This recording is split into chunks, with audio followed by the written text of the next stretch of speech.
My name is Mark Sperber, and I'm ASU's, for ASU's Refugee Education Initiative called Education for Humanity.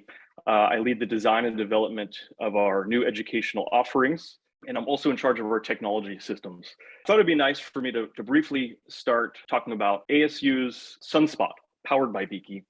So the SunSpot is a new model ASU created out of necessity for two ASU initiatives operating in Africa to be inclusive of those learners who do not have a reliable or affordable internet connection.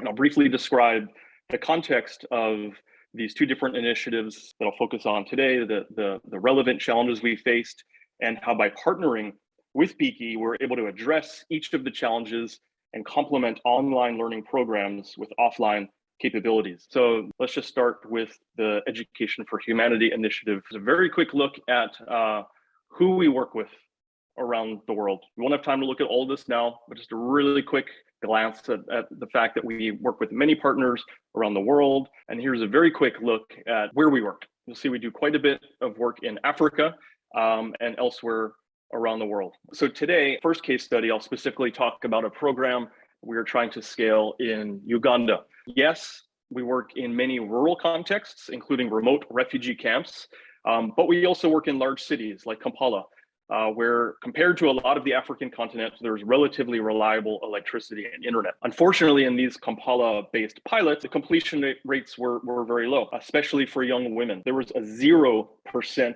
completion rate for young women in these pilots in Kampala. Fortunately, my team does intensive monitoring and evaluation, which is how we learned what I'm sharing with you today. Before I get to that, there are two main pieces that I want to highlight here about how these pilots work. First, our implementing partner in Kampala has a computer center, and they agreed to pay for the expensive internet service for the duration of the program. Two, our partners recruited learners, and those learners arranged for their own transportation to use the computer center so that they could then use our partners' internet and access our online courses. So in multiple pilots, even in Kampala, there would sometimes be issues with their electricity or their internet speeds would become unusable for online learning. And so imagine that you were one of the learners who was making sacrifices to attend this program. You were possibly not helping your family with certain family obligations, or you were not working when you could be working and making money. Instead, you spent money and time to get to these computer centers to further your education. So anyways, you spent all this time and money to get to the center, but when you got there, you discovered that you couldn't access the online courses because of some internet issue, right? So what happened, this is probably obvious, is that many learners stopped going to the computer center. Some tried to continue learning by using their smartphones and mobile data bundles from home, but that was too expensive for them because online learning uses a lot of data. So again, we had a 0% completion rate for young women. That's really extreme. And so we knew we had to change our model, and not just for our entrepreneurship programs, really for everything. So you can see here our solution, SunSpot, powered by BeeKee. Sergio will talk more about the technology soon, so I won't get into a lot of these details right now. But I'll say that basically we can maintain our online learning model and complement an online Moodle instance with one of these little yellow devices that you see here pictured in each of our partners' computer centers, to which learners can connect and access their coursework without needing internet or data. Animation, please, in the slide. So the bottom line is that partners no longer have to pay for expensive internet that is so unreliable that it makes many students drop out of the program. And also, importantly, our learners can come into a computer center one time and transfer their courses directly to their smartphones from these little yellow devices you see that Sergio will talk more about soon. And so for the many learners who have scheduling or transportation challenges, they can mostly learn from home using their smartphones without having to pay for any data. So now I will more briefly present case study 2, which is about an ASU USAID funded project in Malawi called Strengthening Higher Education Access in Malawi Activity. Very long name, otherwise known as SHIMA. It's a capacity building project partnering with the 5 public universities in Malawi, in part to help them establish online programs. So initially they wanted to set up Moodle and just simply start using Moodle to offer online courses. They quickly realized, however, that there were too many learners around the country who would not be able to access their courses. And so the universities identified a number of facilities in rural regions around the country where the learners could go in to access their coursework, similar to the Education for Humanity model with these physical spaces. Similar to my previous experience, there was either no internet or unreliable internet at these facilities. So long story short, I was hired to help this team and this initiative. I introduced them to BeeKee. We rolled it out there. And while it's still in the very early days of them trying to adopt the system, they all seem to love it and have plans to expand. You'll see here at the heart of it, the challenges are the same as they were for Education for Humanity. So while the solution for both of these cases was SunSpot, powered by BeeKee, there were very different requirements and administrative needs in both cases. So BeeKee customized their approach accordingly. Very quick glance at the differences. There are more, but very quickly here, my Education for Humanity team, we manage our own programs, and we really wanted a turnkey solution. So we're paying BeeKee to what we feel is a fair price to set up our systems, to host our systems, to support our systems.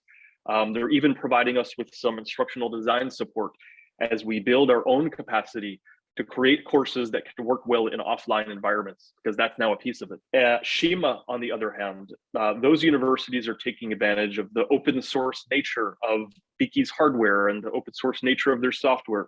They're building and managing everything themselves. This is my own personal preference. I would not want to get into building my own hardware and setting it up, because once you start doing that, BeeKee doesn't support the hardware anymore that they don't build themselves, because they're not really controlling what pieces you're putting in, even though they're recommending parts. I wouldn't want to get into all that. My team, we don't feel like we're being locked into any sort of proprietary system, because it's all built on open source, and that's very important to us. It was also important to those as part of the Shima initiative, but it's all open source. So even my team, yes, we're using a lot of BeeKee services, but if we want to move away from BeeKee someday, we could still easily do that, because it's open source. We could easily move our Moodle instance somewhere else and everything else to another open source system. With that said, we don't want to move away from BeeKee. We have no plans to do so. They're great, but it's possible because it's all built on open source. So I'll now hand it over to Sergio to tell you more about the BeeKee system. Thank you. All right. Thank you, Mark. And I think you made my job way easier today by explaining basically what we do and how we work. So I'll try to not to say the same things twice. But yeah, again, my name is Sergio. I have a PhD in educational technologies. I'm from Colombia originally, but I've been kind of, again, passionate about the problem of making learning possible anywhere. And that's basically the origin of our now startup. And yeah, so who hasn't felt the frustration of this little loading signal? Imagine you are one of those learners, as Mark said, going to the learning center, and then all you have is this, because of all the problems that Mark just mentioned, poor bad internet connection. And then when you actually have that internet connection, you might have power cuts and so on. So how to build that resilience and that kind of infrastructure that you could basically rely on no matter what. And that's exactly what we've done with our devices. Again, we like to think of uses before devices, but today, for the sake of time, I'm going straight to the devices because the uses were already covered by Mark. So one of the first devices or solutions we wanted I wanted to show today was the BeeKee Hub. So again, this device is yellow device. It's made with 3D printers, and what we can do with this device is transforming your location into an offline first digital campus.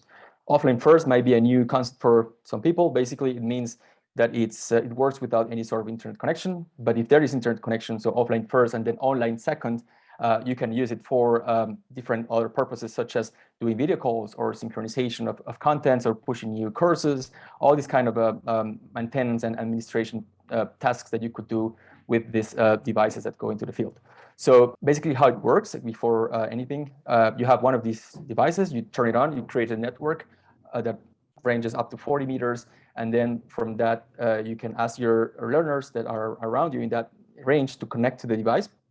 What you do is you make learning happen. So basically you deliver your teaching and training session, or you basically enable access to your courses or your courseware, anything you had already planned for that particular moment or scenario. And with the BeeKee Hub, you have this remote access capability that allows you to remotely, again, push new contents or administer the device, answer questions that your learners might have asked, anything like that. So that's in a nutshell what the BeeKee Hub is doing. I also wanted to cover today BeeKee Box. Probably that's the one that was the first device that we created, because of back in the days we did not think about COVID and everyone was going places with the could travel anything. But the BeeKee Box was that basically pocket digital classroom that trainers or teachers, instructors could take with them to the field. They turn it on, they deliver their content-based sessions or interactive application sessions without internet. Again, this notion of plug and learn, there's nothing to install, there's no app to install, there's just a browser that you need to launch on your device, and then you're able to access many offers of learning apps that I'm going to show you in a minute. And it has internal battery up to 2 hours to bypass some of the power cuts that you might encounter in the field, which are quite frequent as well. So BeeKee Box, BeeKee Hub, and then how it works basically is the same principle. You turn it on, you create a network. I mean, it's done in a couple minutes, and then everyone on board, and you do your session. So you don't have to worry about any other constraints, basically.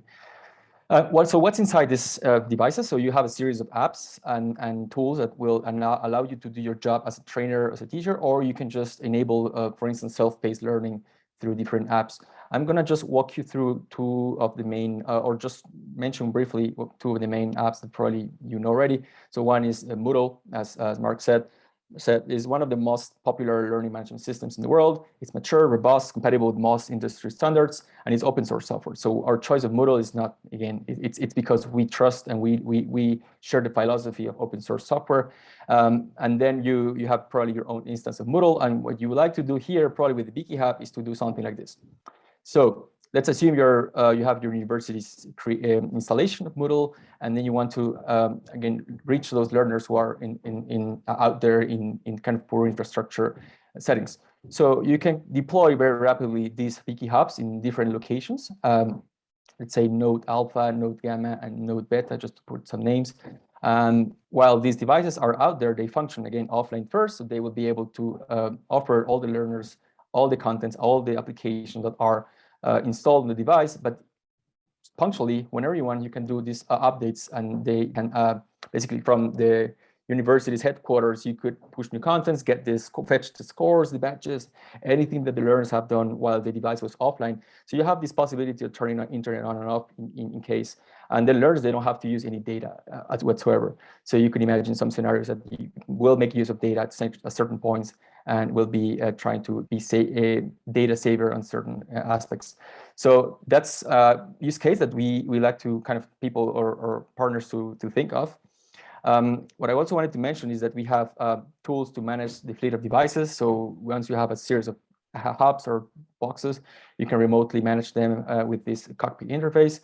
But again, our devices are not only about Moodle. You have a series of tools such as Colibri. If you know about it, it has a lot of open educational resources that are freely available. You can create a lot of repositories for learning different or for pushing your curricula in these kind of platforms, and you can deploy it very easily as well. So and many more. You have tools such as Digistorm, which is a Kahoot-like clone, DigiPad, BeeKee Live, EtherPad. We have a series of apps that will allow teachers and trainers to actually do synchronous sessions where learners are active and are doing their own, they're very involved in the process. So as I wanted to show here in this slide, you have a series, you have one single device and a multitude of kind of pedagogical use cases that are facilitated through the apps that we have installed on the BeeKee Box or BeeKee Hub. So it becomes sort of a, if you want, do an analogy, Swiss Army knife of learning offline first. If that's just to put it in a way that it's not just a one-purpose tool, it can really accommodate different use cases.